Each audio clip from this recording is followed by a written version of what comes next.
Coming up on today's show, we get to ring the cash register as yesterday was a profitable day. And then we'll roll out from Betster today. We got a full NBA slate and we got some more soccer action for us on tap for today.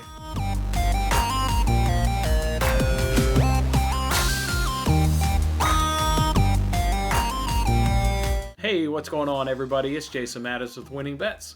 Thanks for hanging out with me on this episode, the Thursday edition here of Winning Bets, as we're easing on through the week, almost into the weekend. We can see the weekend on the horizon, but first we got to take matters into today's hands. We got to be profitable today, and then we can look forward to that weekend that's just around the corner. Let's go ahead and make sure we do start off and recap yesterday.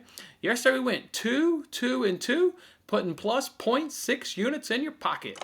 Putting some money in your pocket. That's what I love to hear, is that cash register as you guys are filling up those pockets. 2-2-2 again. Starts off first. We got a push in Atletico. I went ahead and sent out this tweet. If you guys, this may appear to be a touch confusing, but I promise you guys it's not. So I took the halftime, full-time result, Atletico, put a full unit on that, and that was at plus 205 odds. Then I also put a 0.27 units, basically just to cover it, on a tie Atletico halftime, full-time result. And the thinking was there is, I knew obviously Atletico was going to go ahead and win that game. So that's why both of those scenarios needed Atletico to win that game. The thinking there was, in looking up kind of the first half results, Atletico would be first in the table at halftime, and then their opponent there in Bilbao, they would have been 14. So Bilbao wasn't a first half team. So I thought it was worth the risk, as opposed to just normally betting the Atletico money line, which obviously cashed in this scenario.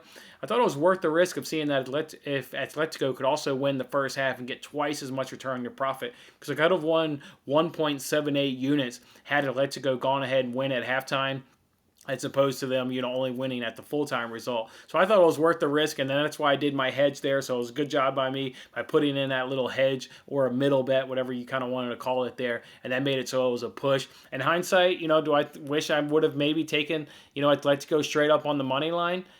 Yeah, sure, maybe. And also maybe Bilbao doesn't have to score their only goal in the first half on one shot on target. So I thought it was a good bet. I still like that bet. The justification and the reasoning behind it just didn't quite get the right result. But good job by us by putting in that middle bet. And again, we got a push. We did get a loss in that same time slot there, mid-afternoon in soccer. City won the game. They did not win it in a clean sheet. They gave up 2 goals. First one was on a penalty. Thankfully, they didn't give up a second goal. I would have been pissed to lose another bet because of a penalty, but Southampton ended up getting a second goal. So yeah, I was glad to see that, and glad to see they at least got a couple goals out of that. Then the next bet, we got another push. Psg Draw, no bet. That game finished 1-1. Didn't watch that game. Ended up watching the entire Leipzig-Liverpool game, so don't really know how close maybe PSG was to winning or to losing that bet. Wasn't one I had my eyes on, but yeah, PSG couldn't get it done. But again, got a push. Didn't lose our money there. Did get a loss in Leipzig, draw no bet. Boy, that was a wild game. There were only 2 goals in that game. There felt like there could have been 10 goals in that game. I mean, Liverpool was right there with so many good chances.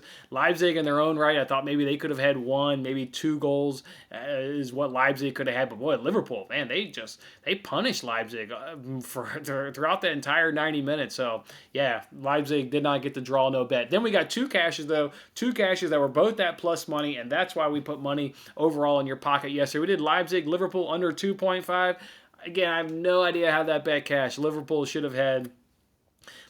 got 2. They probably should have had like 4 goals. I mean, that's how punishing they were. And they had good chances. Like Diego Jota, he was in on goal 2 or 3 times and should have probably had a brace, if maybe not even a hat trick in his own right. So yeah, don't know how under 2.5 cash, but we got there. And then we did a parlay. We did PSG, Barcelona, both teams to score. They got that in the first half as both goals in that game came in the first half. And then Leipzig, Liverpool under 3.5, obviously cash because under 2.5 cash as well. Both of those bets were at plus money again. So that's why we go 2-2-2 and plus 0.6 units on the day. And then that brings us to a little over a unit now, up to over 1.40 units on the week. So we're doing good there. Had a nice bounce back, had a positive Monday, had a little bit of a down Tuesday, bounced right back on Wednesday, got some more profitability on Tuesday. So absolutely love that on the bounce back. All right, let's go ahead now and roll out the bets. Let's start with soccer just because those games go off first, so I need to scroll through my notes here and get to the soccer. And let's start off first. I want to look at that Dynamo Kyiv versus Villarreal game. I'm going to go ahead and take Kyiv on the double chance at -122 on DraftKings. Look, Kyiv sit top of their league, and they're clear of the Europa League spots by 8 points, so they kind of have, it's not wrapped up by any means, but they're sitting comfortably.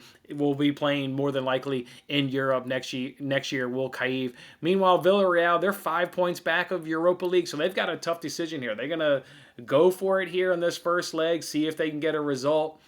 Or maybe they just going to kind of pack in and maybe focus in on the domestic league and maybe turn their attention towards securing, Europa League, towards next year. Because they want to be honest with themselves. Villarreal is not winning this tournament with who's left in it. So they got to shift their focus. Kyiv at home, I think they will impress in leg one, being at home. They're unbeaten in 2021. They've got 4 wins and 2 draws.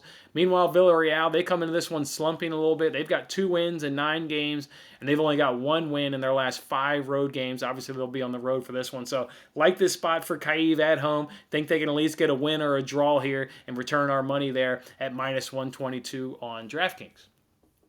All right, the next 3 bets are all the same. They're 3 different games, but they're all the same bets. They're all over 2.5 in both teams to score. They're all at plus money, so while I like to hit all bets, there's a reason why we bet within a certain odd range, knowing you're not going to hit all bets. We obviously need two of these three to hit to turn profitable, but let's see if we can hit all 3. The first one's Olympiacos Arsenal. Again, it's over 2.5 in both teams to score, and that's plus 135 over at DraftKings. Arsenal's going to be full go at this tournament. I mean, they're 10 points out of Europa League and the Premier League, middle of the table.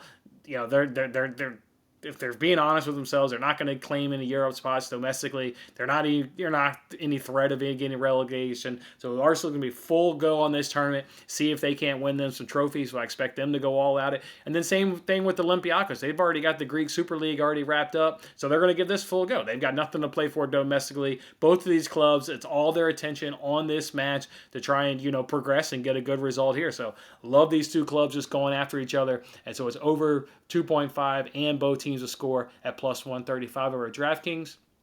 Continuing that same theme, if we look at Granada versus Molde, again, it's over 2.5 in both teams to score, and it's plus 118 over at DraftKings. Granada, they sit mid-table, so they should be full go here. Again, not going to get relegated in La Liga, also not going to claim any European spots in La Liga. If they're being honest with themselves, they need to give this a full go to try and make up some of the coronavirus deficits at these lost revenue. They need to keep progressing this tournament. Same for Molde. They sit comfortable. They're comfortable in the Europa League spots.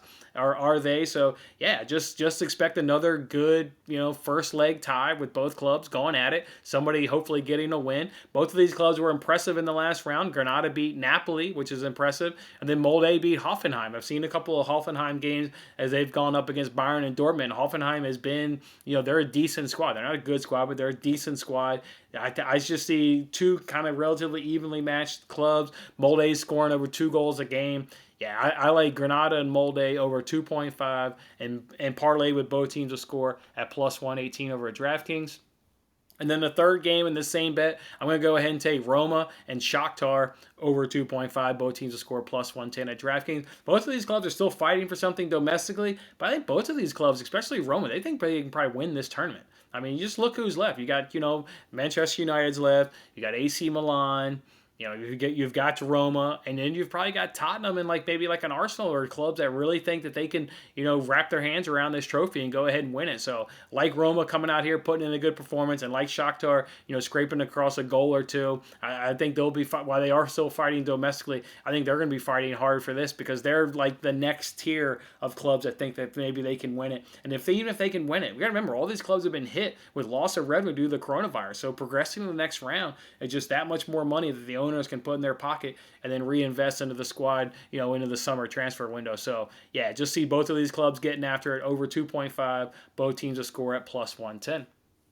All those bets were made over at DraftKings. I did do one more, and it's at plus money. Love making plus money bets. I did Granada and Molde over 8.5 shots on target. I mean, that's how I just see these 2 clubs really going at it, because both of them, domestically speaking, just ain't got shit to play for. Again, Granada's mid-table. Molde's comfortably in Europa League spots. I expect that one to just be really fierce, going after it. So that one to me was over 8.5 shots on target in Granada versus Molde.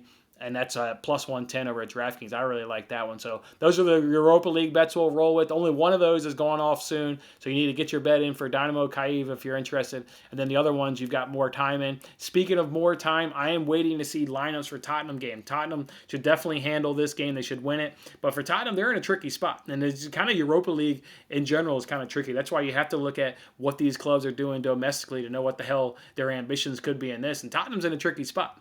They can still make Europa League through domestically. They may even still make Champions League domestically. Or they can say, you know what?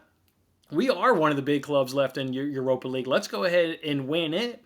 And especially the way, Son, Bale, and Kane, I mean, that's a terrifying front three. And if they're clicking like they have been the last couple of weeks, if they keep this chemistry and keep clicking, boy, that's a dangerous front three. So need to look at lineups. I want to see what Jose kind of is going to prioritize and what lineup he's going to trot out. But may throw in a bet there on Tottenham beating them by some maybe win margin or something. Let's just kind of see. Let's see what lineup comes in. That game's not until 2 p.m. Central Time, so you can check for me on Twitter around 1:15 p.m. Central Time for that game. All right, otherwise, let's kind of turn our attention now to the NBA. Not a whole lot of breakdown with some of these money lines and against the spread bets. As I've broke them down on the Fox Bet Super 6 app. For we can win $25,000, but I've got 3 bets for there, and I've got 1 NBA player prop, and then other stuff that I'm eyeing. But I wanted to jump on here with you guys and give you guys these bets before lines move too much. Let's go ahead and start off with the NBA player prop. It's Jerami Grant. He's a Pistons player over 23.5 points, and you can find that at -106 over FanDuel. Look, the Hornets are allowing the league worst 67.6 field goal percentage to small forwards in the last 14 days. Hornets are 21st in field goal percentage overall allowed at 49.3, and they're ranked 23rd in the three-point percentage allowed at 40.2 in their last 3. Grant is the only Pistons playmaker. I mean, if the Pistons want to keep this game close or any game close, Grant has to have a big game. He's the only player on the team worth a shit. The offense runs through him. He takes up all the shots. So I like him to go over 23.5 points. You can find that at -106 over at FanDuel. All right, last ones to get hit for you here is one money line bet and 2 against the spread. Do Bulls money line -130 over at FanDuel. Don't overthink this. No Embiid, no Simmons for the 76ers. Bulls on the home court. They should be able to get the win. So it's -138 on that money line. The next one I like is Nets -2.5, and you can find that at -105 over at PointsBet. And then the last one I like is Warriors +7.5, and you can find that at -105 over at PointsBet. All right, guys, that's how we're going to do it today. Let's look to have another profitable day as we have Monday, as we have Wednesday. Let's keep securing more profit. It all starts with soccer. Get those bets in, and then we can transition into nighttime, settle into some NBA, and enjoy some basketball action. All right, guys, go ahead and hit this like button if you were part of yesterday's profits, or if you're going to ride me on any of these bets, go ahead, hit that like button, and drop in a comment. Let me know what we're riding on together. Otherwise, guys, enjoy your Thursday, and I'll see you back on Friday's show. Thanks for watching this episode of Winning Bets. I'm Jason Mattis. I'll see you again when we are celebrating the wins and making more winning bets. Don't forget to like, comment, share, and subscribe for more winning bets.